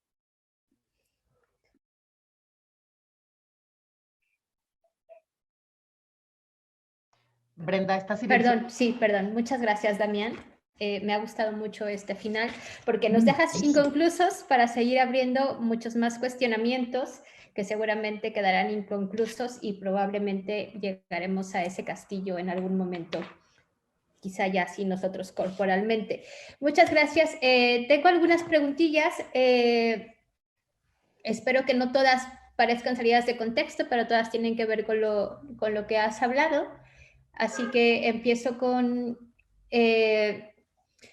Dice Héctor Iván González, un diario popular, nada intelectual, has mencionado. Y a él le interesa saber la acepción que se tiene actualmente en Argentina de intelectual, porque en México existe un peyorativo, una cosa irónica ante esa palabra, ¿no? Entonces le hace pensar si México es antiintelectual o si lo estamos viviendo de distinta manera el significado. Bueno, permíteme, antes de contestar eso, que esta es una de las grandes épocas antiintelectuales de la humanidad en general. Los intelectuales o los escritores estamos sometidos a casi a veces la obligación de pedir disculpas. No, pues soy escritor, soy intelectual, ¿y a qué te dedicas? A eso. Pero me refería a intelectual porque, o no intelectual porque en Argentina en la década del 20 había otros periódicos, por ejemplo, un gran diario de la derecha, que era el diario La Nación, que todavía existe, donde escribía Victorio Campo, Borges, el Grupo Sur, que era un diario que tenía un suplemento cultural y notas largas, como podía ser, no sé, tomando el modelo de ciertos diarios europeos, como si hoy fuera a leer a Le Monde, uno puede decir que El País debe tener una perspectiva intelectual, y crítica era todo lo opuesto, era un diario sensacionalista y popular, no como los tabloides ingleses, que llegan a niveles, pero que sí, su público eran estos inmigrantes que tenían a veces 5 o 10 años en Argentina y que tampoco leían perfecto castellano, porque venían del italiano, o eran españoles, pero no tenían conocimiento de la lengua argentina, y entonces escribía con grandes títulos sensacionalistas, y es el que trae la crónica roja al periodismo argentino. Entonces me parecía significativo que ese diario de ese lugar surgiera la pregunta por si el argentino es un idioma o no. Sí, muy bien. Luego, Luis Felipe García pregunta, y tiene mucho que ver con lo que acabas de decir, ¿qué papel tiene actualmente el periodismo en la construcción de la lengua española? Bueno, yo creo que es todo un tema inmenso, ¿no? Menos que otros, el periodismo global me parece tiene menos influencia que los periodistas. Me parece que el periodismo fue yendo a los medios de comunicación hacia un modelo norteamericano, no de la lengua, sino de cómo se piensa el producto. Y entonces hay una cierta homogeneidad en todos los diarios latinoamericanos, en muchos, cada uno escrita con su lengua, efectivamente no genera imágenes, en mi opinión, no genera imágenes la lengua, o sea, nosotros no hablamos, por leer La Vanguardia vamos a leer Mexicano o El País, pero sí que hay un corte en todos lados. El periodismo es una fábrica de producir noticias, ¿no? Es una fábrica también. Entonces hay un determinado modelo, hay una determinada idea que viene de la cultura norteamericana sobre qué es noticiable y qué no. O sea, en los hechos de la vida cotidiana algunos se convierten en noticia, otros no. Bueno, el criterio por el cual se convierte en noticia, de qué manera se convierte en noticia, eso sí va a ser una cierta homogeneidad, por lo menos hasta ahora. Internet cambia mucho en los últimos 4 o 5 años, y la forma de... Si me voy muy largo me decís, porque no es el tema de hoy, ¿no? Cambia en la forma de entender el periodismo, porque cuando uno iba a la escuela de periodismo cuando era joven, alguien que iba a la escuela le decían que las noticias tenían que tener las cosas norteamericanas, que el título, lo que en Argentina se llama el copete, que es lo que viene justo abajo, esa frase, el epígrafe de la foto, básicamente tenía que contar toda la nota, y la nota tenía que ser quién, dónde, cuándo, cómo, y eventualmente por qué. Pero ahora, como los diarios están hechos para ver internet y tener clic, poder pagar, las notas dicen todo lo contrario, no te informan nada. Es, sepa de quién está enamorado Jennifer López. Y hay que entrar, cliquear ahí, inclusive en los diarios serios. Entonces, eso puede llegar a cambiar la lógica, no sé si para bien o para mal, pero es otra lógica. Ahora, durante los últimos 20 años, este modelo de homogeneización del formato tabloide, etcétera, para mí tiene mucho más influencia que la propia lengua de cada medio. Muy bien, muchas gracias. Ahora, Samuel Albores nos pregunta, ¿qué opinas sobre el conflicto actual de la traducción de Amanda Gorman, en el que la persona que traduce debe ser también acorde a la escritora? Bueno, espero que por lo que vaya contestando me cancelen. Estoy en desacuerdo, o sea, justamente lo único que estoy hablando hoy, o una cosa que estoy hablando es permanentemente, yo no usé la palabra identidad, pero si hubiera tenido que usarlo, hubiera dicho identidades abiertas, plurales, móviles, y no identidades cerradas. O sea, yo reconozco lo que es ser minoría. Lo reconozco por múltiples razones. Una, porque mi apellido es Tabaró, o sea que soy un apellido de minoría en Argentina y en casi toda América Latina. pero nunca la minoría debería llevarnos a tener... O sea, hay un chiste, una fábula, que es la fábula de, no sé si se conoce en México y España, la del hombre que se come a otra persona, el caníbal. En un pueblo hay un caníbal, y va matando gente. Entonces no sabe qué hacer. Entonces uno dice, yo tengo una idea, voy y le voy a disparar un tiro, le dispara el tiro y le erra. Otro dice, yo sé lo que voy a hacer, le voy a dar plata y se va a ir. Le da la plata y el caníbal no se va, y no solamente sino que se lo come. Otro dice, yo sé lo que voy a hacer, voy a meterlo preso, cuando va a meter preso no lo logra hacer y el caníbal se lo come. Y uno dice, yo tengo una idea, yo sé lo que voy a hacer. Va y se lo come. Efectivamente, no está más el caníbal, pero vos te convertiste en caníbal.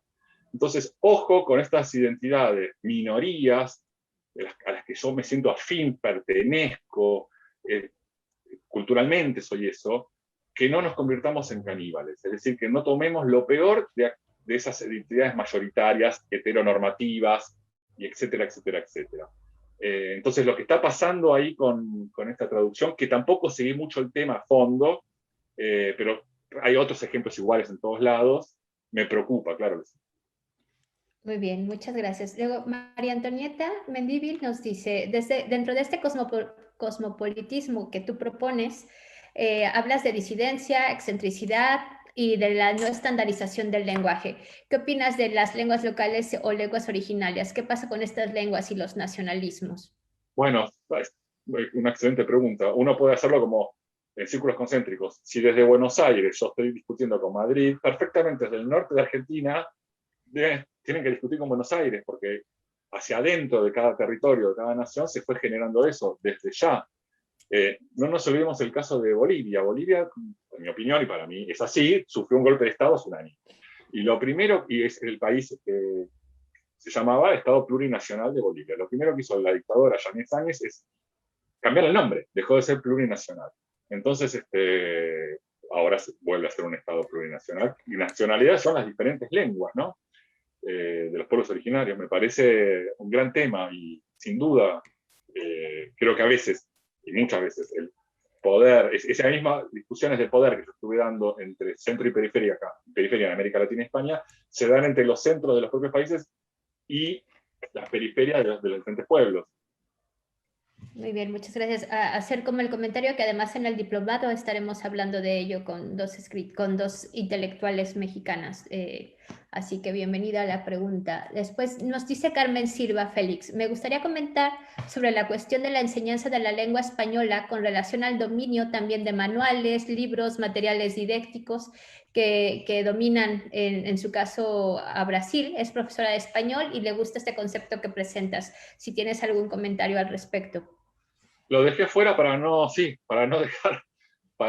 hablar 2 horas más, pero claro, sí, estábamos hablando del Instituto Cervantes, que es una política excelente desde el punto de vista español, pero que también presenta dificultades. O sea, el español que se aprende en el resto del mundo, o sea, así como en Argentina, en México está el Instituto Goethe, donde vamos a aprender alemán, la diferencia está que el alemán en general, las lenguas son lenguas de un solo país, no siempre, pero en general. Entonces, el alemán se habla en alemán, un poco en Suiza, en Austria, francés en Francia, un poco en Bélgica.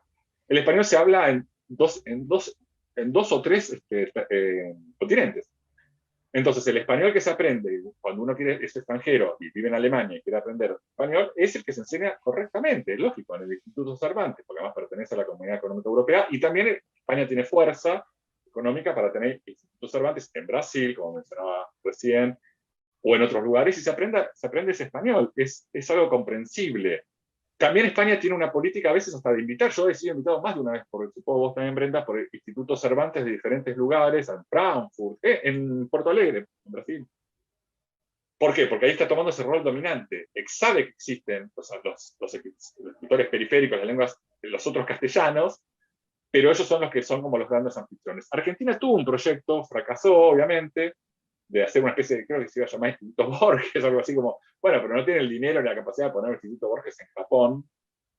Pero efectivamente, la enseñanza de los textos, tampoco yo soy un especialista en esto, pero alguna vez me tocó, yo viví 5 años en Francia, y me tocó trabajar para una especie como del Instituto Berlitz, pero era otro. Y yo tenía que traducir manuales de enseñanza de textos, que además eran, como se dice en Argentina, muy truchos, muy falsos, porque para ahorrar plata ese instituto, en realidad yo tenía que traducir al castellano manuales que eran del inglés, que ahí daban clases de inglés, y yo tenía que traducirlos al castellano para los alumnos que aprendían español. Y me costaba muchísimo, porque yo no conocía todas las fórmulas españolas.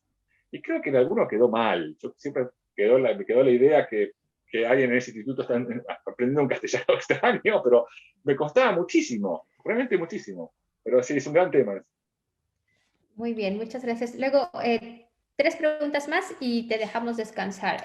Rosalba Carrillo dice, consciente de que Damián se refería a la década de 1920 o antes, en relación con el uso del voceo en Argentina como una cuestión única, ahora advierto que el voz se utiliza en Colombia, Nicaragua e incluso en regiones de México como Chiapas al sur del país. ¿Se extendió el uso del voceo o siempre se utilizó en varios países? Siempre se utiliza así. En Colombia se utiliza en la región de Antioquía. Hay muchas discusiones sobre dónde viene el voceo. La más, la hipótesis que circula más es que en realidad tiene que ver con que son, por eso justamente Antioquía, son regiones que están muy lejanas de los centros, en la época de la colonia, inclusive los centros de los virreinatos, que en el caso de América del Sur, el gran virreinato es el virreinato de Lima, de Perú, porque ahí está todo el oro y la riqueza. Buenos Aires era una pobreza total, era un puerto de contrabando. Entonces es un español viejo que no evolucionó y que sigue pensando en vuestra majestad, vos majestad. Y mientras el resto del castellano habría, digo en condicional porque es una hipótesis, ¿no? Habría, la hipótesis más extendida, habría ido evolucionando hacia formas modernas, lo que se habla en el Río de la Plata o en esa región de Colombia, es un viejo español que no evolucionó y que se fue quedando en el voceo. O sea que no fue creándose nuevos voceos ahora, somos los mismos que fuimos quedando la periferia de la periferia, o sea, ya somos la periferia de América Latina.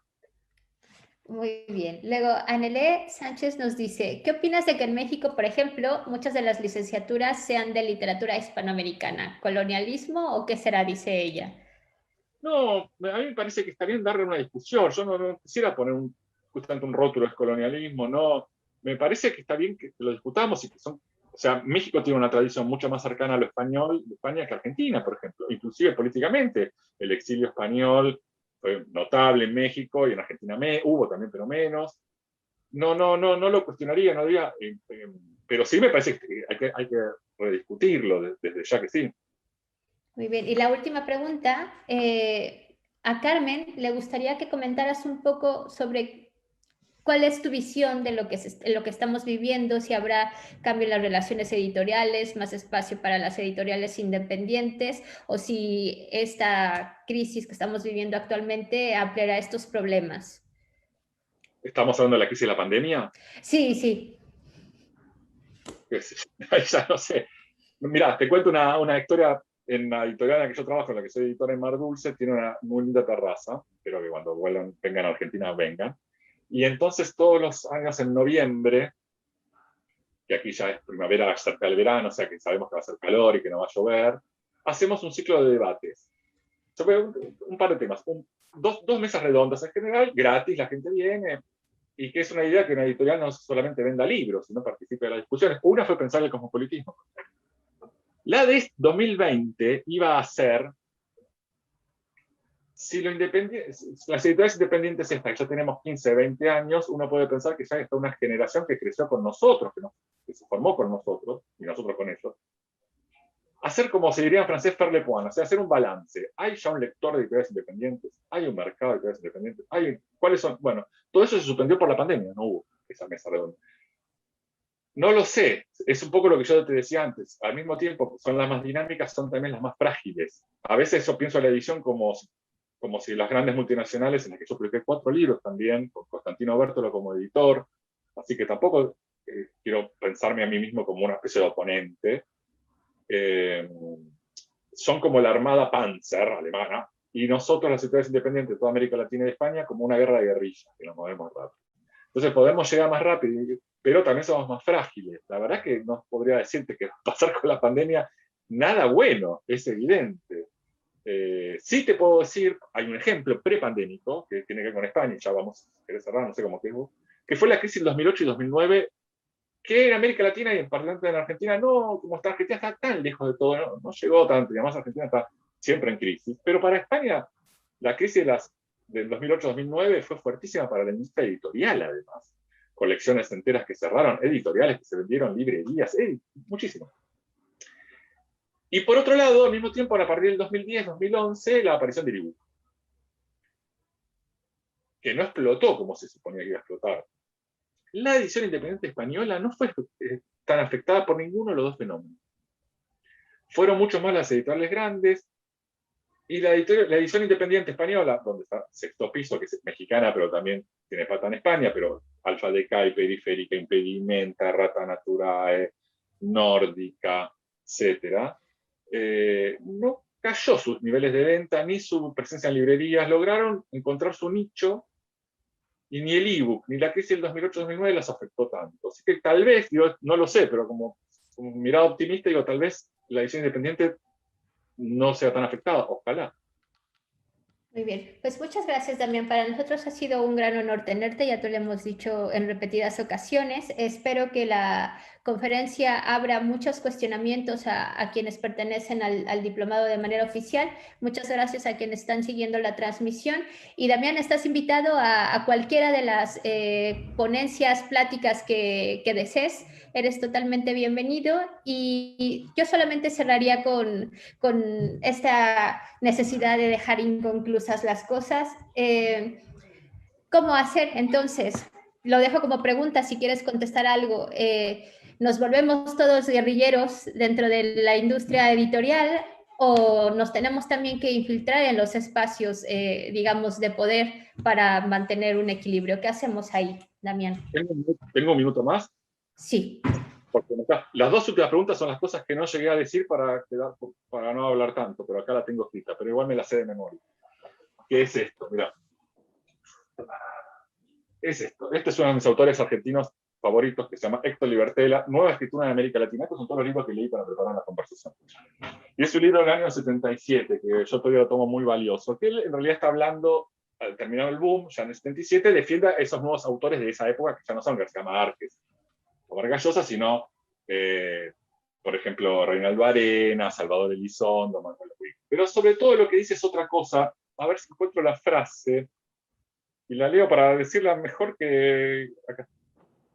Habla sobre la vanguardia, y dice esto. Cuando se trata de literatura, sugiere un doble movimiento interior a la vanguardia, o la posibilidad de dos vanguardias coexistentes. Una que, apoyada en cierto aparato teórico, alimenta la fantasía de la evolución crítica, la vanguardia de pasos sucesivos, tal como se la entendió el surrealismo, eso agrego yo, el surrealismo, el dadaísmo, una tras otra. Y su sombra en otra escena, que es esta vanguardia de los 70, y acá viene la respuesta a lo que vos me preguntabas, que simula operar en el cuerpo social como escondida en un caballo de Troya, que mientras espera el momento ilusorio de estallar, se va comprendiendo en su disfraz, reinstaura el mito griego de la astucia, hace su negocio, incluyéndose en un campo convencional de posibles negocios, invierte a largo plazo, indiferente al mecanismo de las pérdidas o de las ganancias. Es decir, la idea del caballo de Troya, que usa los medios convencionales, una vanguardia que usa los medios convencionales, que va desde la UNAM, el Sexto Piso, Mar Dulce, Zoom, no sé, hablar del Zoom, el diario El País, lo que sea, usar los medios convencionales, ya no pensar en una vanguardia como la de la década del 20, 30 o 40, sino esa vanguardia que se incorpora a los medios convencionales y como un caballo de Troya de repente sale y dice, ¡sorpresa! Te traje algo que boicotea todo. Así lo pensaba Héctor Libertela en la década del 70 y yo me siento muy afín. Yo también me siento muy afín. Pues muchas gracias, Damián. A Jorge Volpi también, que no le agradecí. Muchas gracias. Sí, muchas gracias a todos. Cortamos aquí y recuerden a todos los alumnos del Diplomado Oficial que nos vemos en el aula virtual para darnos la bienvenida y conocernos a todos. Muchas gracias a todos. Hasta luego. Gracias.